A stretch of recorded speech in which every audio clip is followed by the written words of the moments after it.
કોંગ્રેસ તરફથી અમને પહેલા રિઝર્વમાં ટિકિટ આપેલી હતી, પછી નામ છાપવામાં આવી ગયું, બધું થઈ ગયું, પછી છેલ્લે એન્ડ ટાઈમે કાલે 1 વાગે કે તમે રિજેક્ટ કરી નાખો, આમાં તમારું નહીં આવે. 7 નંબરમાંથી એ લોકો હિસાબેન કોક કરીને આપે છે.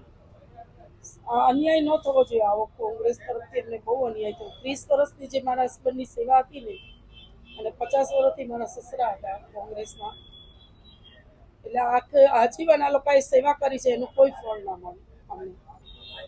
હવે લોકો કેમ રાતોરાત ફરી ગઈ કંઈ ખબર નથી, અને અમને ધમકી ભર્યા ફોન પણ આવેલા છે. એમનું નામ નથી ખબર, પણ રાતે 1:30 વાગે આવ્યો તો કે તમે આ પાછું ખેંચી. છેલ્લા 30 વર્ષથી હું કોંગ્રેસ પાર્ટીનો સક્રિય કાર્યકર છું. પૂર્વ પ્રદેશ મંત્રીનો હોદ્દો લઈ ચૂકેલો છું. મારા ફાધર સ્વર્ગસ્થ ડાયાભારીભાઈ ગોયલ 40 વર્ષથી જે મનોજસિંહજી જાડેજા સ્વર્ગસ્થ ઇન્દિરાજીની સાથે કામ કરેલું છે કોંગ્રેસ પાર્ટીમાં. ત્યારથી મેં કોઈ પક્ષ પલટો નથી કર્યો. અત્યારે મારા ઘરનાની પ્રીતિબેન ગોયલની વોર્ડ નંબર 7 માંથી ઉમેદવારી પક્ષના શહેર પ્રમુખના કહેવાથી ઉમેદવારી નોંધાવેલી હતી.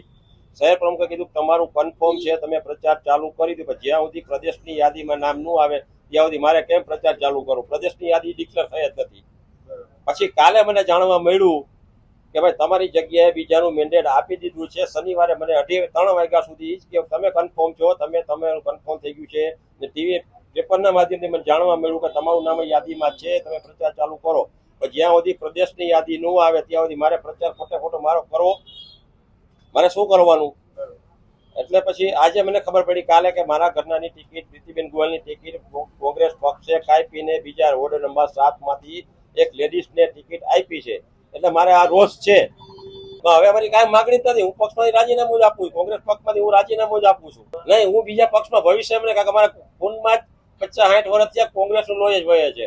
બીજા પક્ષમાં આ લોકોને બીક હતી શનિવારે કે ભાઈ અહીંયા જે ભાજપની સભા ચાલુ હતી એને એમ હતું કે એને જવાબ દેશું તો હમણાં ભાજપમાં ઠેકડો મારશે કે આમ આદમીમાં ઠેકડો મારશે. ભાઈ અમારા રગે રગમાં આટલા વર્ષ થયા કોંગ્રેસનું ખૂન છે. અમે કોંગ્રેસ બીજી પાર્ટીમાં અમે જવાના નથી. તો કોંગ્રેસમાંથી હું રાજીનામું આપું. ભવિષ્યમાં હું બીજી પાર્ટી જોડાવાનો નથી. ને જ્યારે જે તે વખતે મેં જાહેરાત કરી હતી ઘણા ટાઈમ પહેલા કે અર્જુનભાઈ મોઢવાડિયા ભાજપનો ખેસ પહેરે છે, તેથી પક્ષવાળા મને કહેતા મોટા નેતાનું આવું નામ ન દેવાય, આ મોટા નેતા જ ભાજપમાં ખેસ પહેરીને બેઠા છે. નહીં, પ્રચાર મારે કરવાનો થતો નથી. મેં રાજીનામું પક્ષમાંથી આપ્યું છે. સેવાની જાહેર કરી પછી પ્રચાર કરવા મારે ક્યાં વાત આવે છે?